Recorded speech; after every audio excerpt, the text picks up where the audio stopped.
Hey guys, this is a quick little video to show you how to varnish your beautiful beads that you've been making.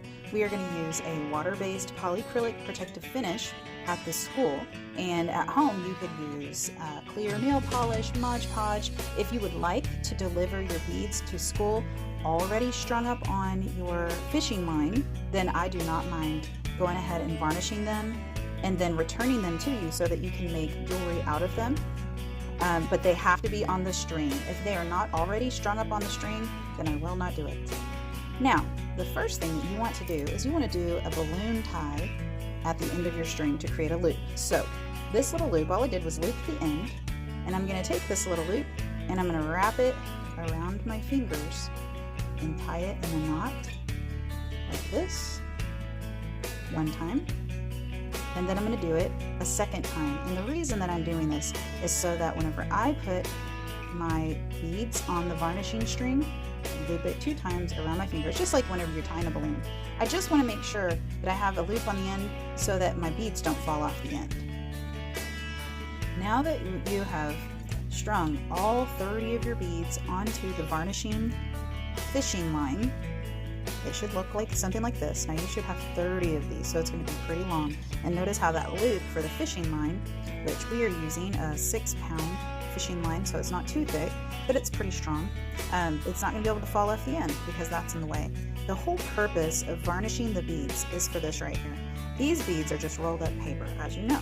So let's look at this one. If this is rolled up paper and all that's holding it is a little bit of glue right here, the thing that's going to happen is it's still going to be able to move around. You see how that's moving? It's getting off-centered. So we need to be able to protect this bead, and we're going to fix it with the varnish from moving around.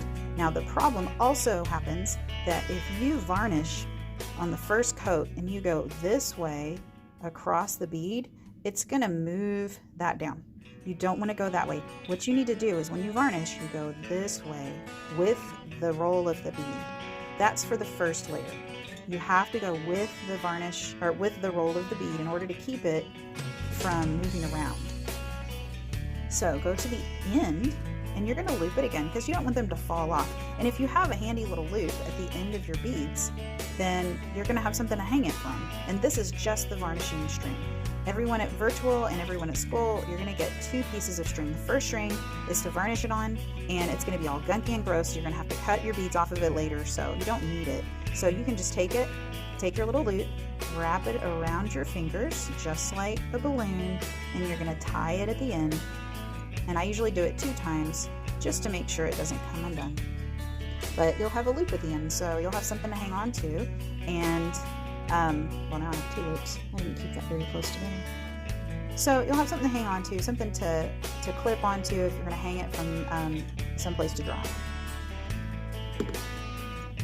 I always recommend varnishing inside of a box because you don't care about this box. It could be on a piece of newspaper, but for my purposes, it's a little bit easier to varnish inside this box, and there's little edges to keep it inside. We've got like the lid of a box.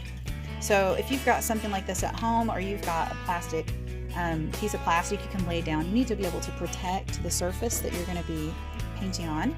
You could do it on parchment paper, but parchment paper kind of rolls around, so you just need something that's going to protect your table. Now I poured some of this polyacrylic varnish into a little cup to make it easier to use. If you're using clear nail polish, it's already in a small container for you. So you're going to do thin layers. Definitely got to do thin layers. So you start off and you're just going to roll it around across. Notice how I'm going across it. And maybe it's getting all the way around. You just have to make sure you're going with the direction of the roll of the bead, because you don't want to accidentally unravel the bead. So it's going to take a second to get the first layer on. The second layer is a lot easier. Sometimes you can kind of roll it around, but this is going to dry clear, and you just want to make sure that it's on there kind of thick. So if you've got some that got onto the box, you can use it on the next bead. Don't waste your varnish or your Mod Podge or whatever it is that you're doing. Just take some out of the box, roll it around with the direction that the bead is. And the only reason that you need to do that is because it might come unraveled. It might not, but it might. And we would rather we go across the bead like this every time. And I'm just picking up some of the stuff that fell in here. I don't want to waste any of that stuff.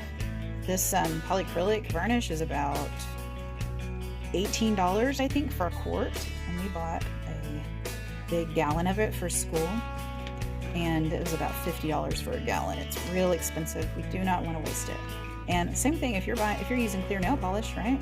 That stuff's not cheap. It's like a few dollars at least for a nail polish. So this is going across this way. The next thing that you have to do is let it dry, and you don't want to leave it in the box. You have to hang it up, or you can twirl it around a little bit if you're very, very careful, and it should dry in just a few minutes if you twirl it around like this. Let's see if I can raise it up so you can kind of see what I'm doing. I'm just twirling it like this. Sometimes they'll do it like helicopter style. Just please make sure that your little brothers and sisters and your friends are not in the way. But you should be able to twirl for just a few minutes and it should dry. All right, now this has been one layer of varnish, and notice how I put it on thin enough so that these did not stick together. The bad thing about if you try and put varnish on too thick is that the little beads will stick together in between them, and then they'll get a little gunky looking on the edges. But if you put on a nice thin layer, look how shiny and pretty it is. All of these turned out really nice. Now that's just with one layer. Now a second layer is a really good idea just in case you missed a spot. And then you can make sure you get a good, it's just kind of a just in case layer because it's already nice and shiny and pretty, and it'll be very protected. So we will do a second layer just in case. The second layer is even easier because now that we have the first layer, we do not have to worry about those things coming unraveled. So it's going to be a lot faster. We just put them on, we'll put it on nice and thin, and make sure that we're getting both sides. You can kind of roll it around a little bit and get both sides. And these beads, these are all made out of magazine, except that one made out of a gift bag. It's a little bit bigger, but just rolling it around, it's a lot faster, that really quick second coat. And after you put all your varnish on, you want to make sure if you're using a paintbrush, please wash your paintbrush with soap and water. We want to make sure that it doesn't ruin the paintbrush. We're using really cheap paintbrushes just in case the polyacrylic gets left in the paintbrush, then we're not ruining one of our good brushes. It's just an old gross brush, so it's nothing too special. So there is our second layer. And then we gotta, again, let it dry. You can do, well, this one's only got, what, 15 beads. You're gonna have twice as many beads as this. You can roll it around like this as long as you're being very careful. And after just a few minutes, this will dry. It'll be like gorgeous, beautiful, and shiny and protected. And then wash out your paintbrush, hang this up to dry, put your lid back on your varnish so that it doesn't get dumped out. Good job!